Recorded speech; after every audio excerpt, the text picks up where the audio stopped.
Welcome to the latest edition of Leadership Actually. It's not love, No. it's leadership. Welcome, Lisa Powley. Welcome, Lee Rogers. How the devil are you? I laugh every time. I do, because it tickles me. I was thinking Man United because of the devil, so No, there you go.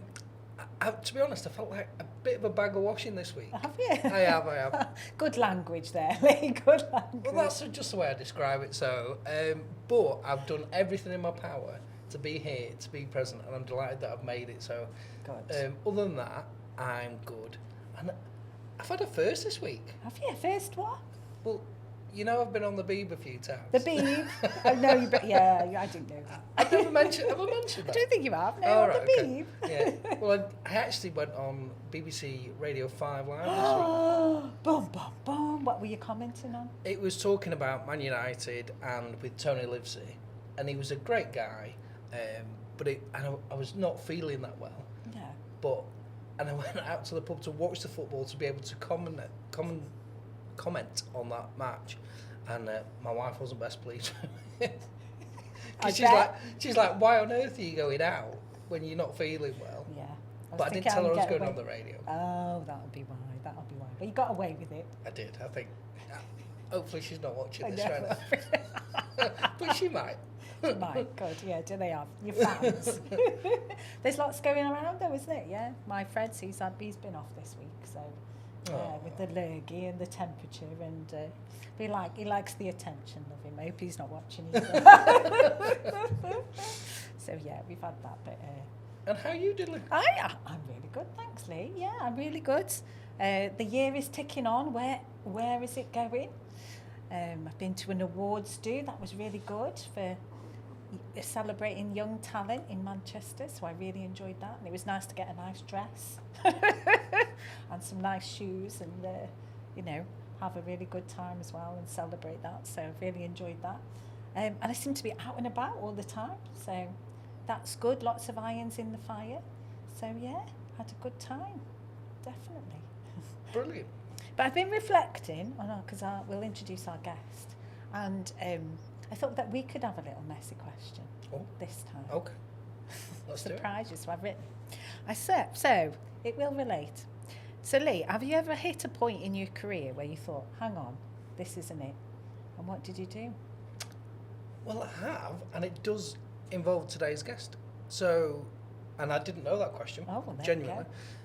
I remember being stuck behind a tractor on the way to Norwich, right? And I was stuck behind this tractor for about 2.5 hours because I just could not squeeze past. And I can't remember if it's the A12 or the A14, but anyone that knows that route would know it's like the straightest road, it's single line.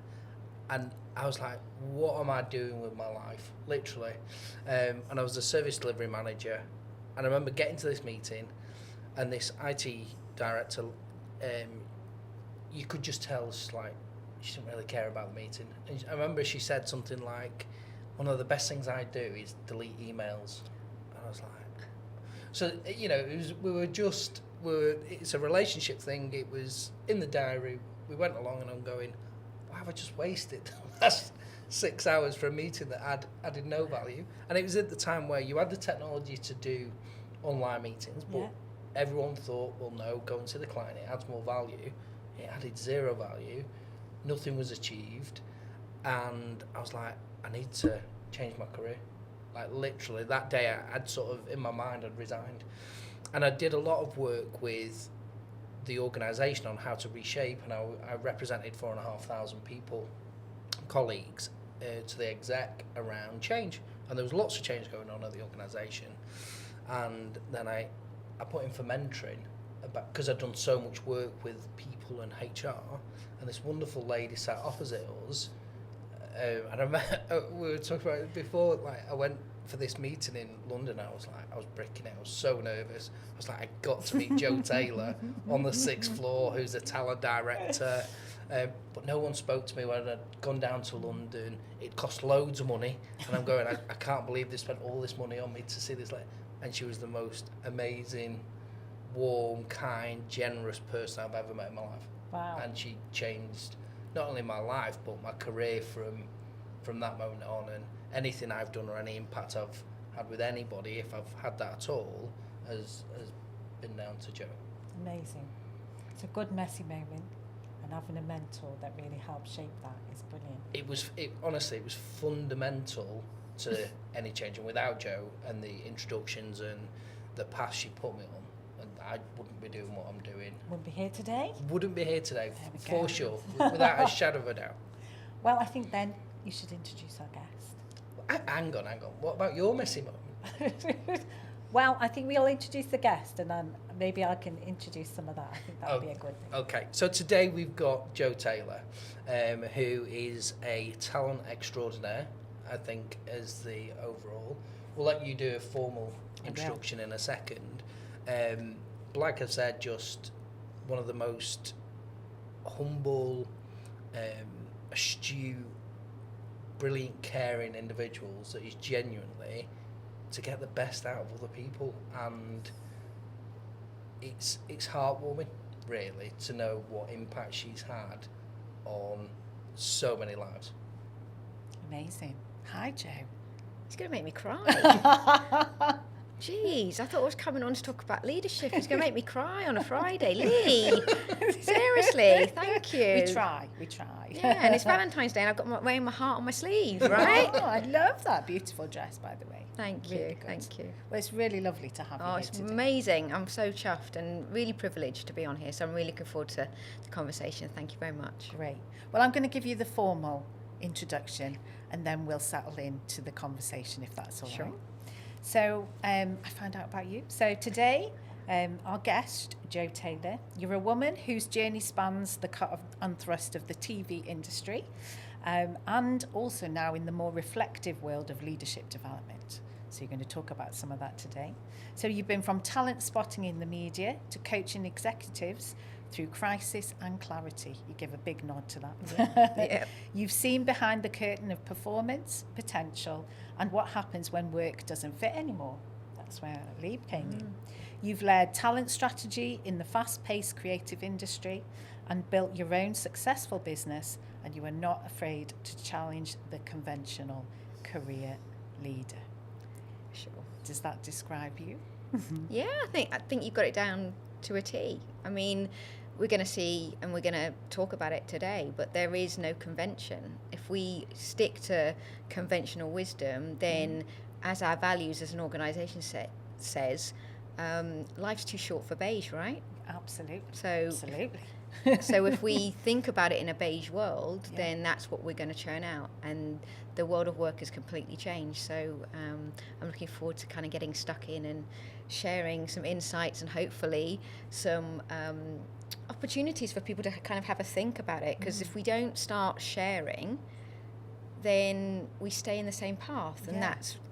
that's not what I believe in ultimately. And that's amazing, because we talk to the leaders who are out there and really help them through some of those messy moments. So Sure. any insight that you can give to our people today, that would be absolutely amazing. With pleasure. I'm looking forward to it. But we'll start with the messy moment, because that's what we like to talk about. Sure. So I'm going to ask you a question about that.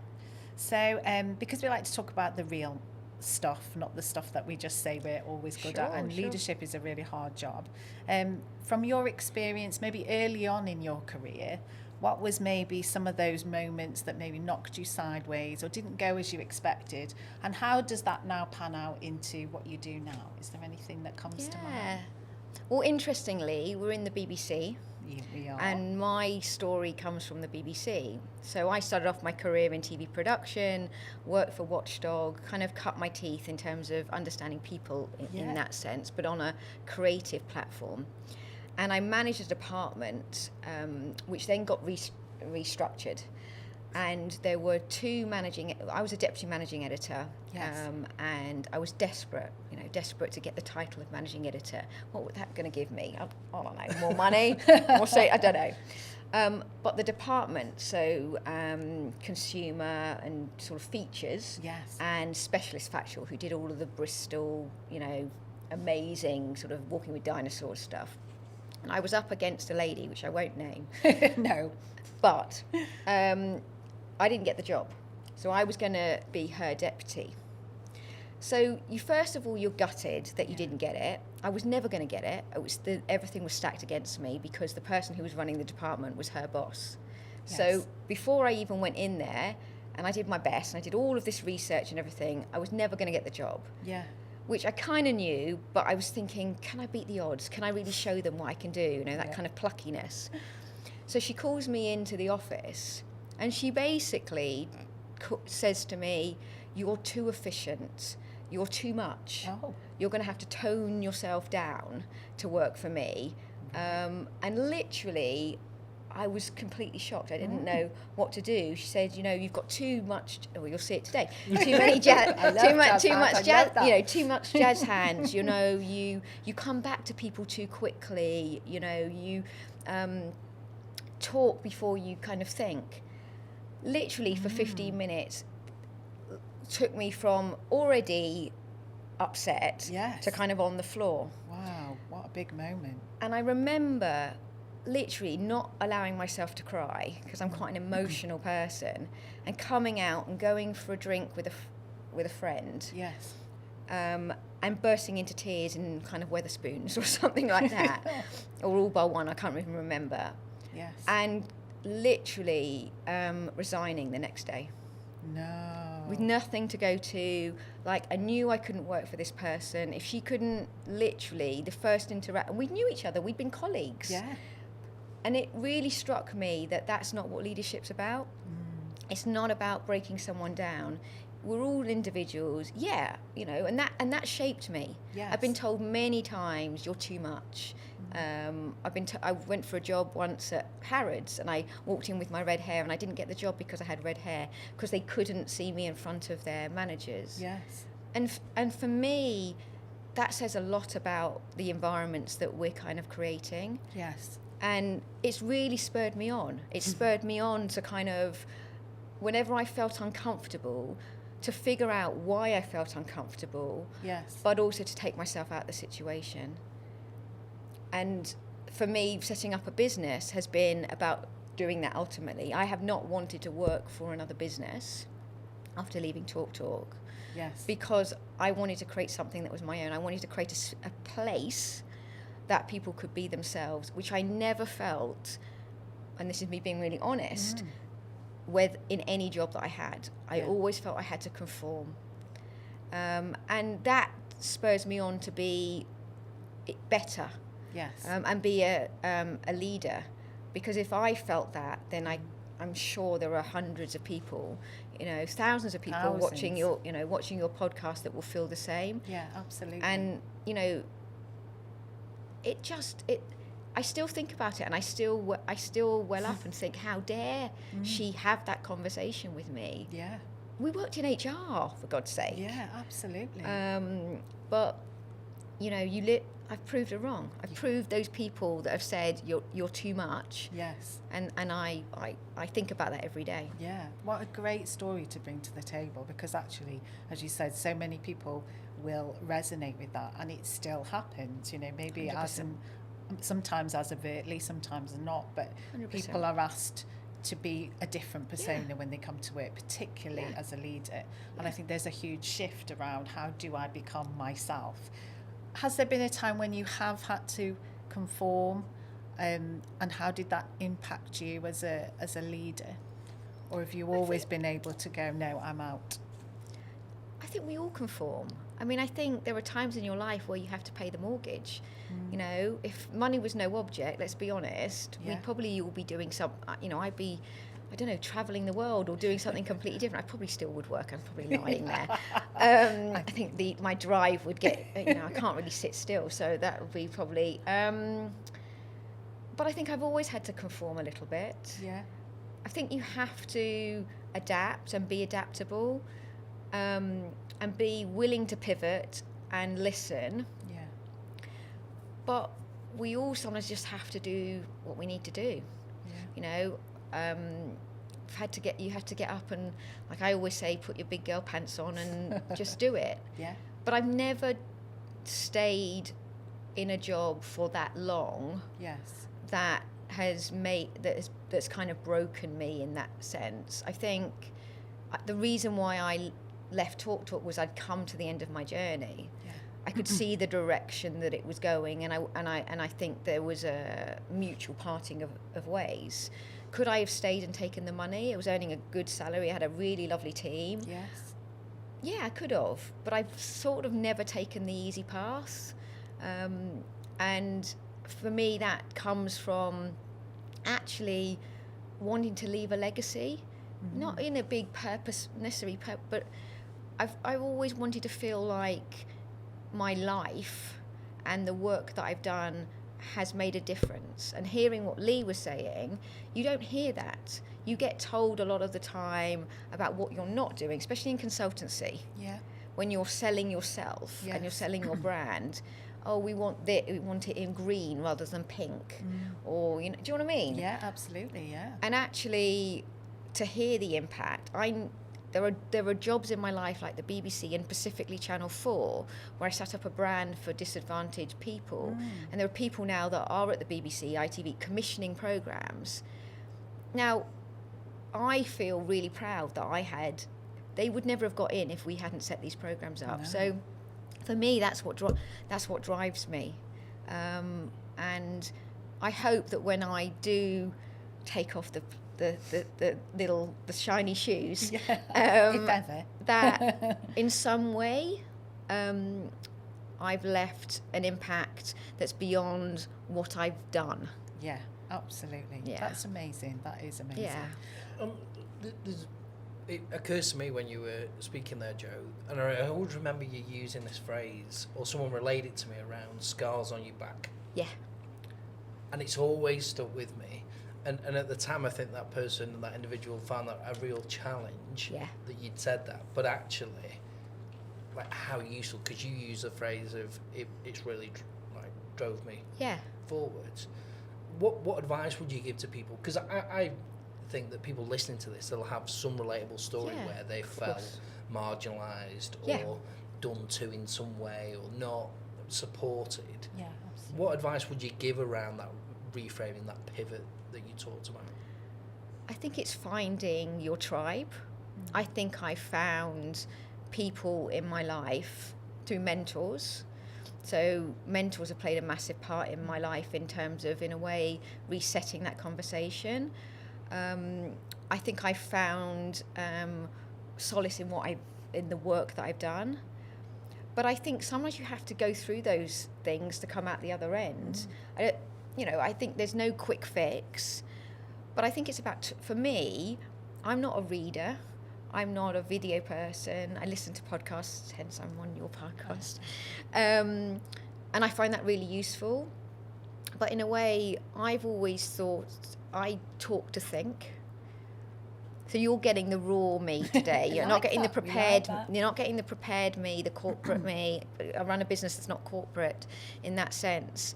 So I think my gut is find your tribe, and that will take time. And don't be afraid to be vulnerable. I think success is something that is very individual.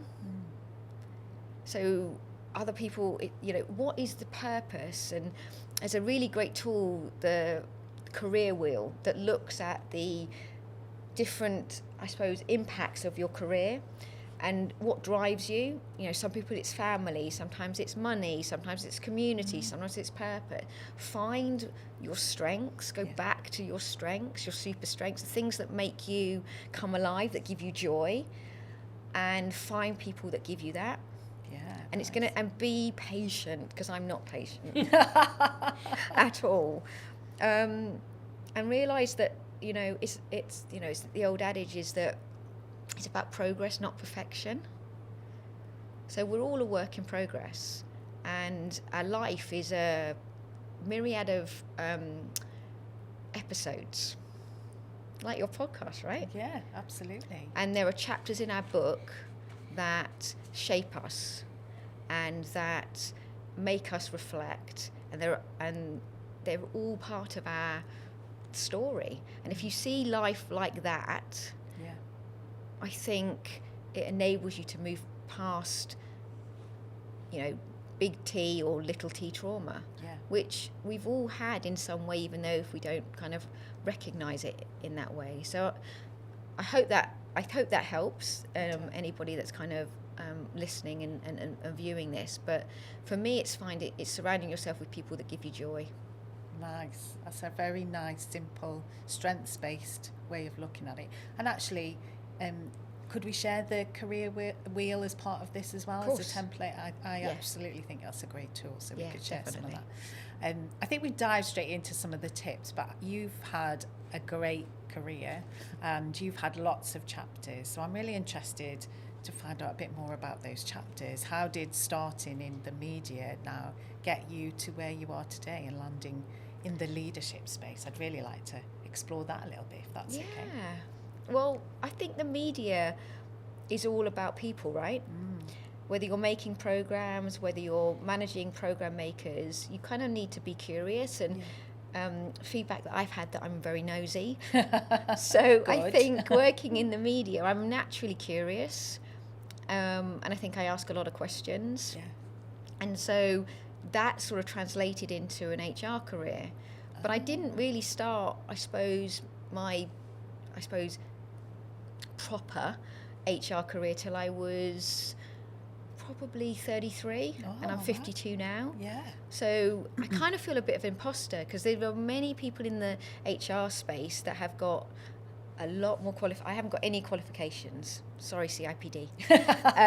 So I really did, and for me, it hasn't mattered, right? But I think it was an HR. I worked at Channel 4 for an HRD. It's the first time I'd ever worked for an HRD, and she saw some potential in me, which I believe we all have in spades. The question we don't ask is potential for what, right? But she saw that, and she said, "You're managing a brand externally to bring in talent into the industry. How about I give you learning and development, because I think you could transfer that." And that was it. I was kind of hooked. Wow, that's a great transition. And really, that propelled my official HR career in a way. And from there, I kind of haven't looked back. I wanted to get FTSE experience, hence I went to Talk. And Nigel, I think you've had Nigel Sullivan on. Yeah, we have. He saw something in me. He knew. He actually, and hopefully he won't mind me saying this, didn't offer me the job the first time. Really? No. They offered someone else who turned it down, and then he rang me. I was driving to work. And he rang me and he said, "I know that I didn't offer you the job. Please don't hold that against me. Would you come and work for me?"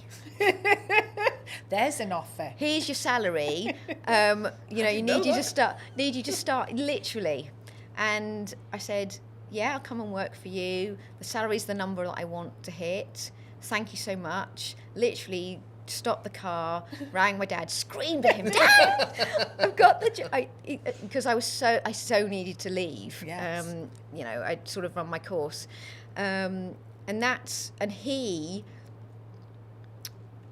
knew that he was going to help shape me. And those 3.5 years that I worked for him enabled me to now, I think, run the business that I run, because he gave me the confidence.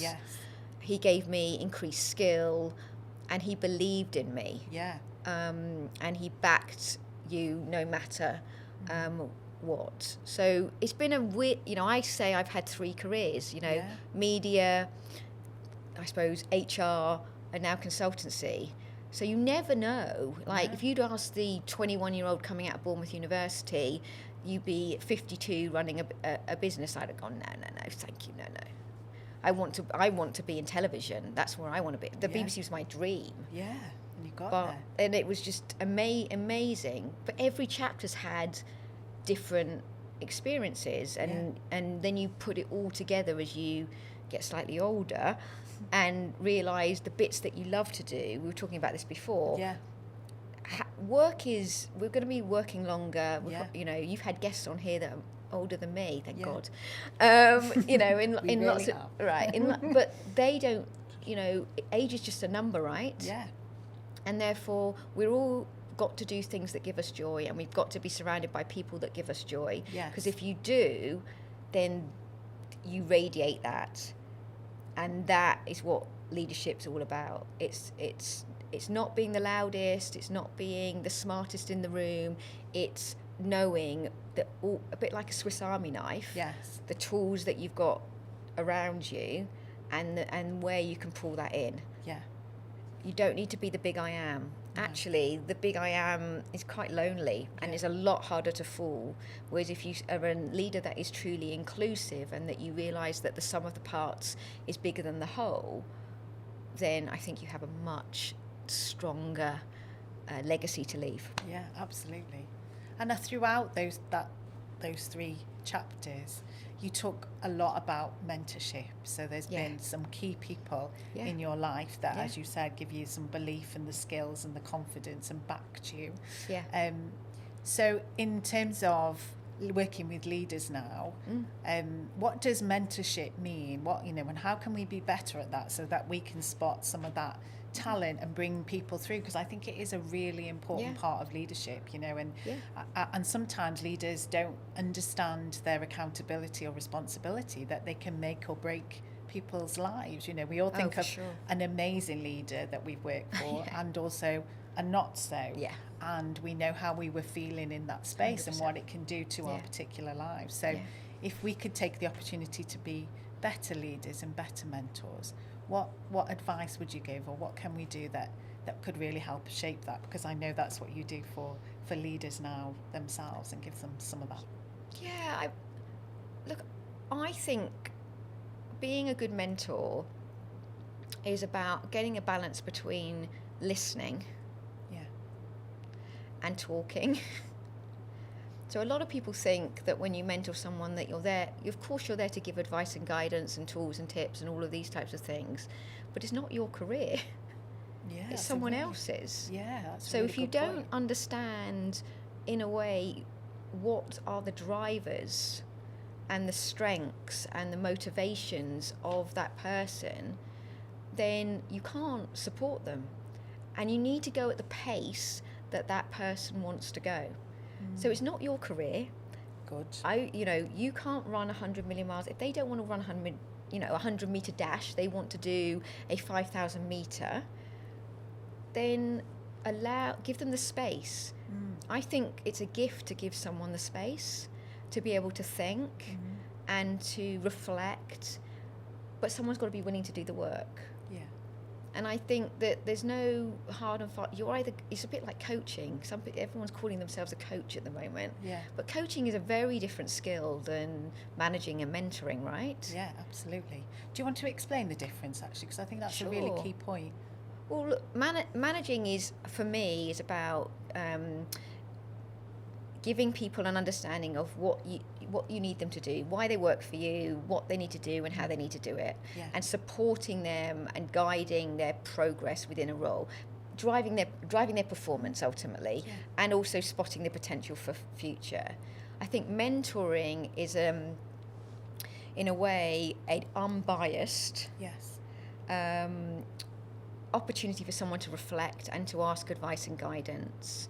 And I think coaching is on a specific element of it could be career, it could be well-being, it could be resilience. There's a particular need that someone needs support, but it's not about giving them advice. It's about giving them the space to think. Yes. Mentoring for me brings the best of being a manager and being a coach together. And that's why I do it. I still do it. That's why the business does it. Yes. And why I think that it's an underrated skill and something that leaders, in a way, forget. Yes. I think it's very easy to forget where you came from. And actually, to be humble is to admit that you don't know all the answers. And that's what mentoring, I think, is about. Yeah. Absolutely. So lovely explanation.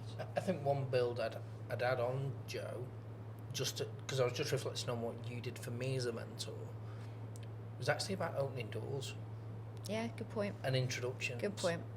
And opportunities. Yeah. That to you probably felt like nothing was an email to somebody to have a conversation or a cup of tea with. It's a good point. And actually, I look back on some of those times and when there's some of the most incredible conversations that I had at my stage. You talk about pace or whatever, but it meant I had some ownership of the actions that then you go and put in place, right? But it wasn't do this, that, and that. You just went, there's an opportunity. So I think you're right, Lee. I think connections are really important, and it's a really good point. And it's so easy to forget that. You know, in a world now that everyone feels that they know everybody, the kind of, you know, the cult of the personality and celebrity. Yeah. It feels like everyone's much more accessible than they probably were when we met. And definitely when I first started my career, I was looking back and I got my first work experience through my dad, who was an optician. Yes. Who knew the editor of a programme at the BBC. I wrote a letter. Amazing. I waited for the letter to come back to me. I literally was doing, you know, now literally WhatsApp, Yeah. LinkedIn, you know, Insta. So I think you've got to be willing to share.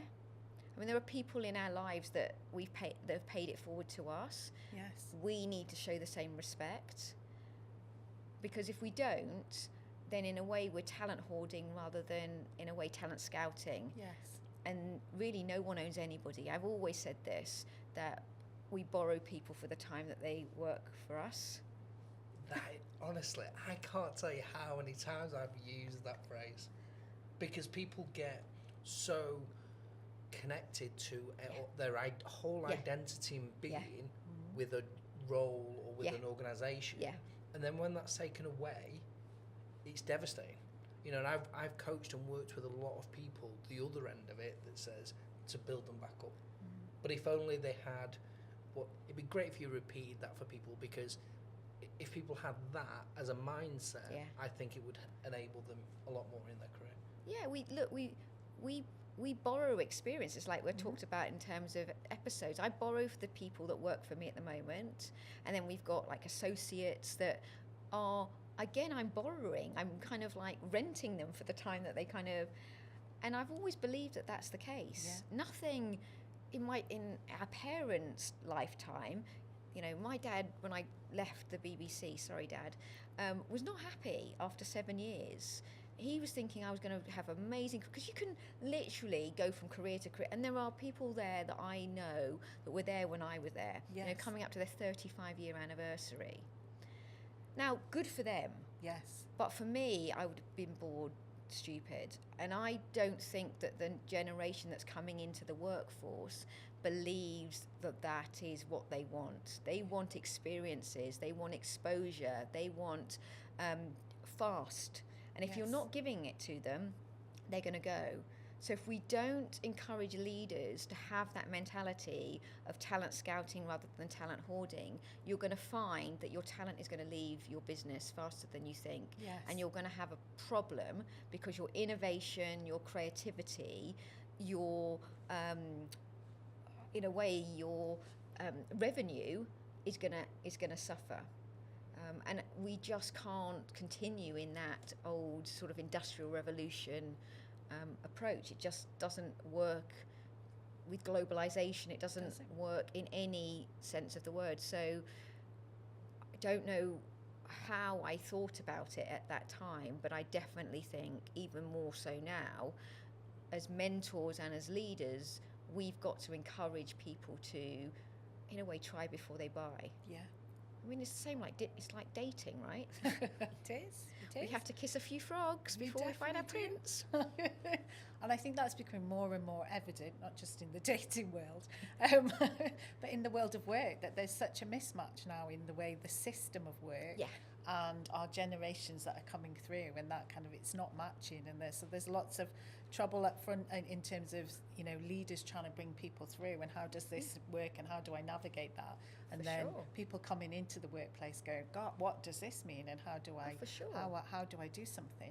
So thinking about probably both ends, but we'll start with people who are trying to navigate their career. You know, maybe their first ladder of in terms of leadership. What sort of things do they need to be thinking about to help them have the career that brings them joy? I think that's a really important part. I think first and foremost, and I haven't got any patience at all, but I think you have to have patience. Yes. I think this whole feeling of this job title and entitlement mentality of, well, I've got those skills, so now I can be promoted, yes, is wrong. I believe careers are built on 3 E's, basically. Expertise, so when you first learn a craft, HR or whatever, you're building your expertise, qualifications, but you're building that for probably, it didn't even put a time frame, but say 5-10 years, right? Yes. Then you're building experiences. So that is broadening your skill set into different opportunities in a business. It might be taking on leadership and management. And then the third, goes back to Lee's point about networks, is exposure. Yes. Who are you being exposed to? And who, is that internationally? Is that different cultures? Is that different environments?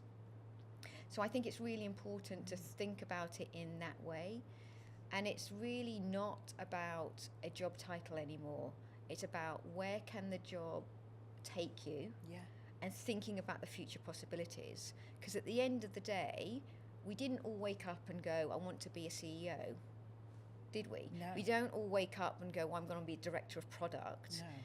Or we even do a that. leader. We No, don't wake up and go, exactly. I'm going to be a leader. Exactly. And what does that mean What does it mean? at the end of the day?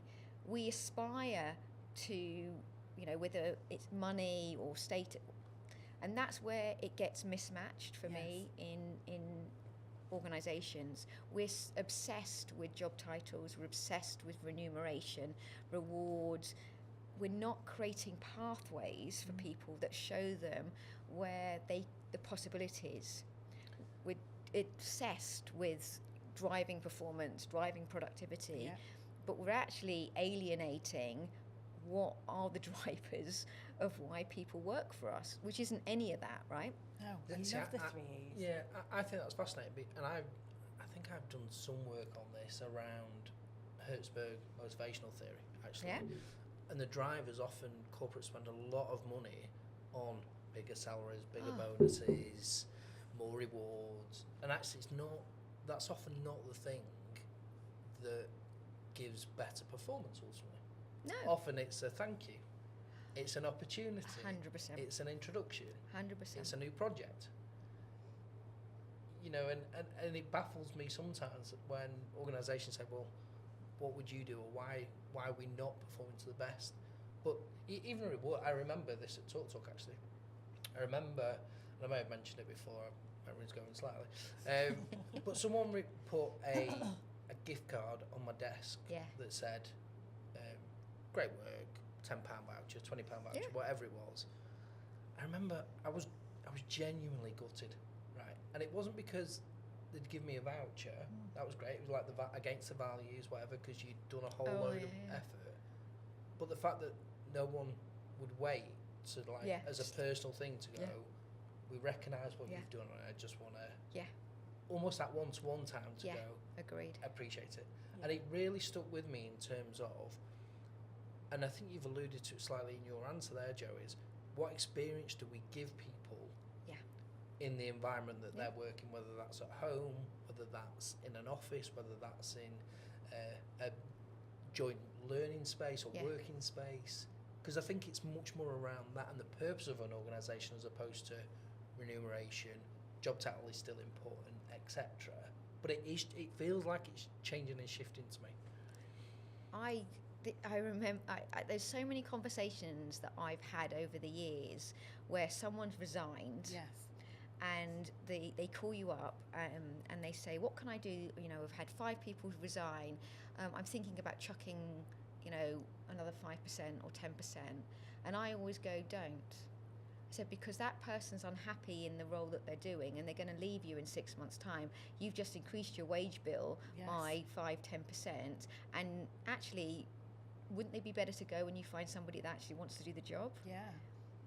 And at the time, I think someone said to me, but that's so naive, Jo, this person's indispensable. And I said, are they really? Because actually we can probably find somebody or 2 people for the salary that they're earning and have somebody that wants to be a leader and that wants to drive and their engagement scores. Look at the data. Yeah. And I think that's what HR has really improved on.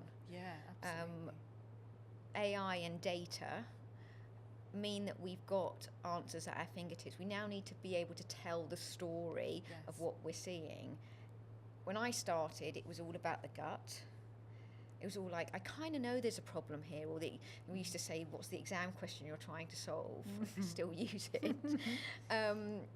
But you didn't have the analytics at your fingertips. We now do.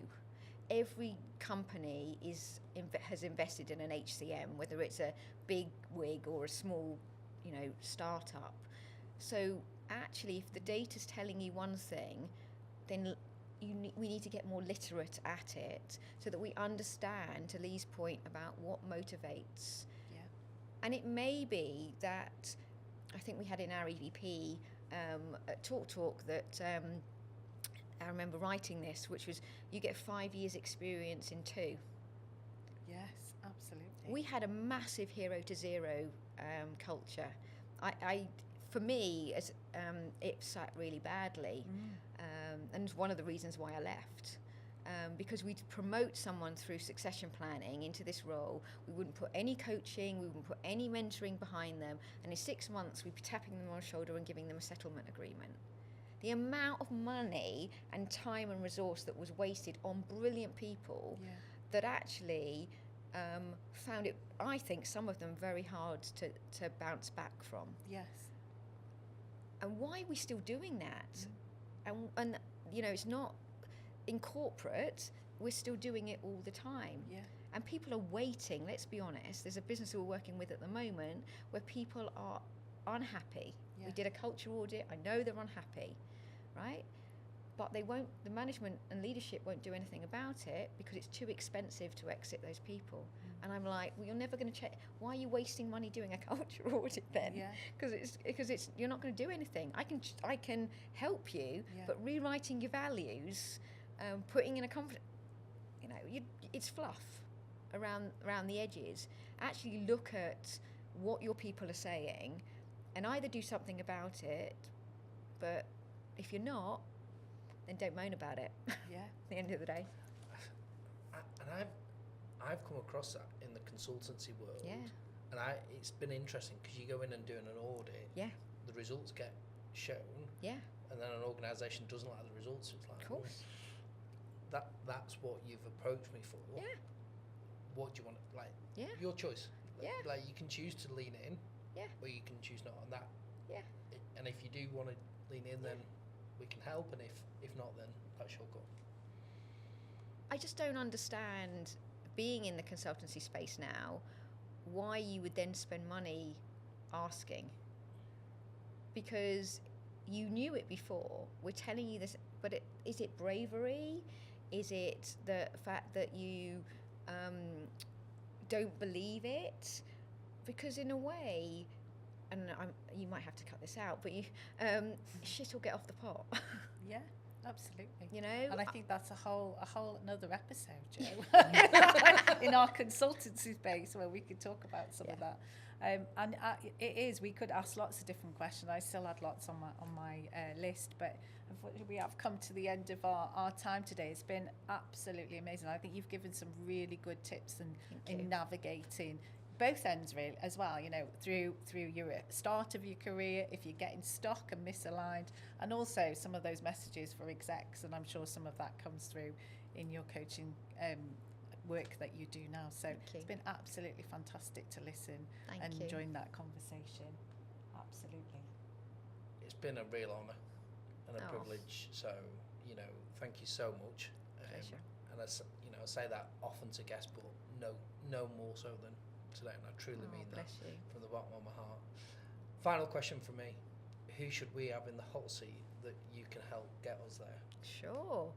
So I was thinking about this on the train this morning when the brain was trying to whir. And there's a really wonderful woman called Remy Baker. So Remy ran for Talk. Yes. I feel like I've been the spokesperson to Talk today, but Remy ran our Leading a Brighter Business program, but I've known her for 20 years. Yes. And she has had 3 different careers. So she worked in marketing and PR. She was the CEO of a business called Wondrous, and now she set up a business called The Third Chapter, which looks at how women of a certain age can think about their third chapter of their life. Nice. and she's doing some amazing work around confidence, on ability, and I think she would be awesome. That is Absolutely amazing. awesome. I'd love that. Clock that in. Actually gave me an idea because we went to this amazing awards for young people, and I thought, oh, I think we should have an amazing awards for the people in their third age. So maybe we need to connect Yeah, on you that should. idea. I think Yeah, that'll be a winner. she's super cool. She's Thank super you. cool. Brilliant. Thank you. Thank you so much for watching and for listening. Join us next time on Leadership Actually. Thank you.